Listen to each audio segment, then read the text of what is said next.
All those who touched him were saved. Mark 6:56. அவரை தொட்ட அனைவரும் நலமடைந்தனர். இது கிறிஸ்து வழங்கும் வாழ்வு தரும் நற்செய்தி. கிறிஸ்துவே உமக்கு புகழ்.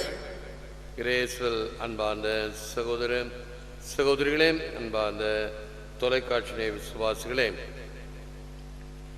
place close to him. அவரிடம் உன்னை ஒப்புவி.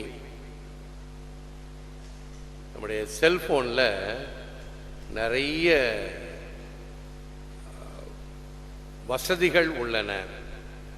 ஒரு செல்போனிலிருந்து இன்னொரு செல்போனுக்கு தகவல்களை பரிமாறிக்கொள்ள, பகிர்ந்து கொள்ள. அதில் ஒன்று இந்த ப்ளூடூத் என்ற ஒரு வசதி. அதற்கு என்ன செய்ய வேண்டும்?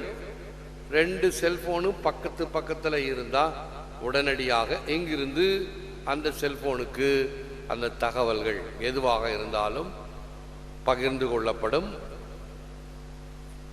பக்கத்தில் அது பாய்ந்து செல்லும். இந்த வசதி எல்லாருக்கும் தெரியும்.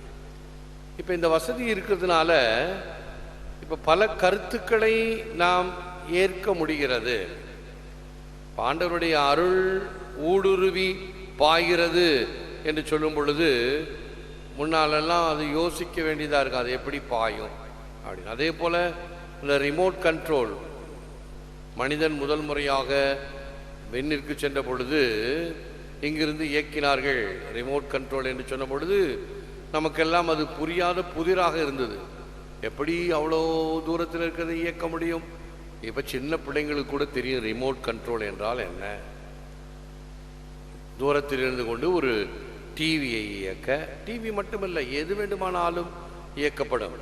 இப்பொழுது இன்னும் அதிகமாக நம்முடைய செல்போனிலிருந்து வீட்டில் இருக்கக்கூடிய ஃப்ரிட்ஜை நிறுத்தணும் அப்படின்னா கூட இங்கிருந்தே அதை இயக்கலாம். எல்லாம் வசதிகள் வந்து விட்டன. ஆகவே அவரிடம் உன்னை ஒப்புவி. இந்த ஆங்கிலத்தில் பிளேஸ் க்ளோஸ் டு ஹிம். இயேசுவின் அருகில் இருந்தால் நீ வாழ்வு பெறுவாய், ஆசிரை பெறுவாய். We touch him through the words and sacraments and be cured and redeemed.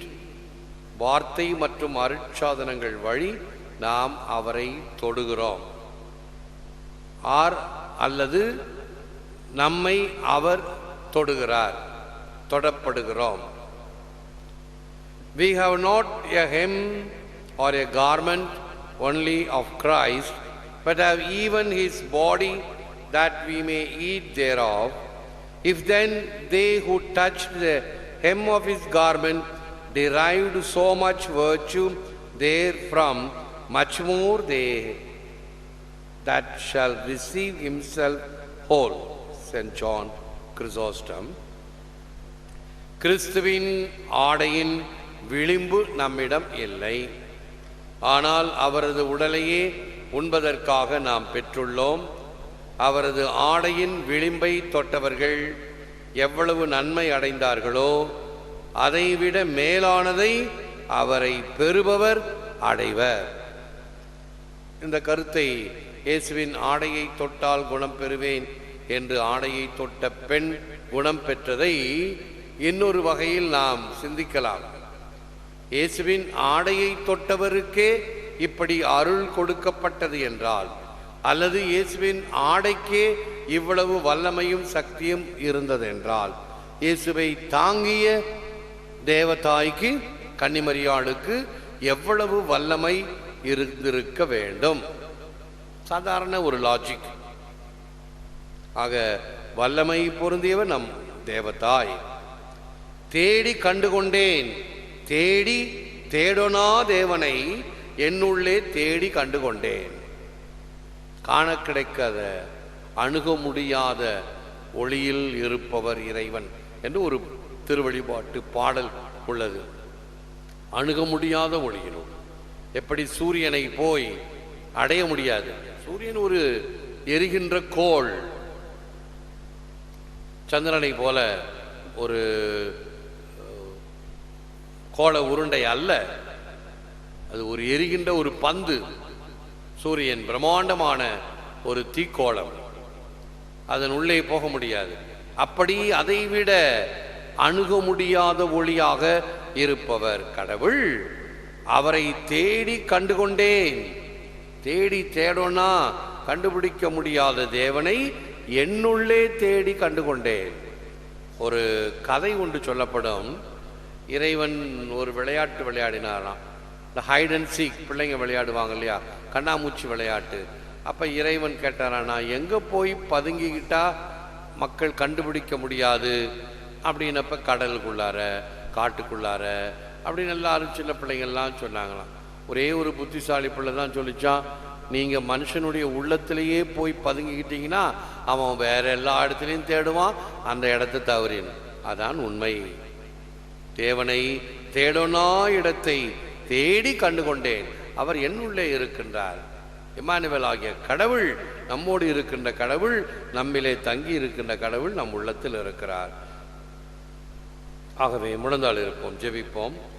Lord, help us to share with others your gift of touch to us. ஆண்டவரே, நலமளிக்கும் தொடுதலை எமக்கும் அளித்து வரமருளும்.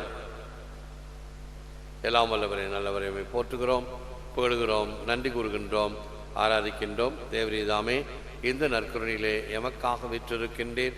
உமக்கே நன்றி, துதி, தோத்திரம், புகழ், மகிமை உண்டாவதாக.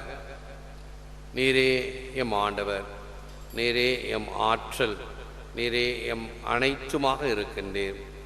உம்மை நாங்கள் வார்த்தையினாலும் அருட்சாதனங்களை பெறுவதினாலும் ஆலயத்தில் வந்து ஜெபிப்பதினாலும் பல வகைகளில் உம்மோடு நாங்கள் தொடர்பு கொண்டவர்களாக இருக்கிறோம்.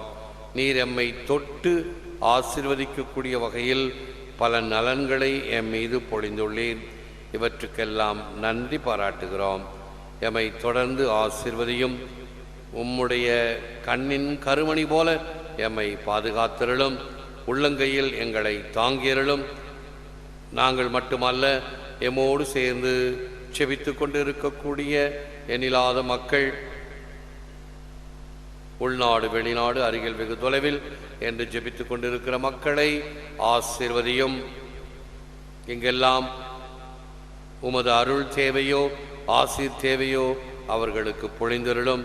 நாங்கள் யாருக்கெல்லாம் ஜெபிக்க கடமைப்பட்டிருக்கிறோமோ அவர்களை இந்த நேரத்தில் நினைவு கூறுகின்றோம். எங்களுடைய ஜெப தேவைகளை உங்களிடம் சமர்ப்பிக்கின்றோம். திருப்பலி கருத்துக்கள், ஜெப தேவைகள், அவசியமான அவசரமான நேரத்தில் உம்மை பார்த்து மன்றாடி கொண்டிருக்கிற மக்கள், இவர்களை எல்லாம் உம்முடைய திருப்பாதத்தில் சமர்ப்பிக்கின்றோம். இந்த வல்லமையான ஆராதனை தொடர்ந்து நடைபெறக்கூடிய திருப்பலி, இவைகளை தொலைக்காட்சி ஊடகங்கள் பல வகையிலே பலருக்கு அவர்களுடைய இருக்கின்ற இடத்திலே போய் சேர்ந்து கொண்டு இருப்பதற்காக உதவுகின்ற உதவியாளர்கள், உபயதாரர்கள், நன்கொடையாளர்கள், நன்மனம் படைத்தவர்கள் அனைவரையும் ஆசீர்வதியும். இன்னும் சிறப்பாக இதை பகிர்ந்து கொள்ள வேண்டும். நாம் பெற்ற இன்பம் பெருக இவ்வையகம் என்பதற்காக எனக்கு கிடைத்த இந்த பெரிய வாய்ப்பை, இந்த அருமையான வாய்ப்பை, இந்த இலவசமான வாய்ப்பை பிறருக்கும் நான் கொடுக்க வேண்டும் என்கின்ற வகையில் அறிவிக்கும் கடமை பெற்றிருக்கிறோம். ஆகவே எனது உற்றார் உறவினர் நண்பர்களுக்கு இதை பற்றி அறிவித்து அவர்களும் இந்த காலை நேரத்தில் இந்தியாவில் இன்னும் நேரங்கள் மாறுபட்ட நிலையில் இருந்தாலும் பல இடங்களிலே, உலகின் பல இடங்களிலே இதை பார்த்து ஜெபித்து கொண்டிருக்கிற மக்களை எல்லாம் ஆசீர்வதியும். ஏற்று வரமருளும் இறைவா, காக்கும் கரங்களினால். ஆமென், ஆமென்.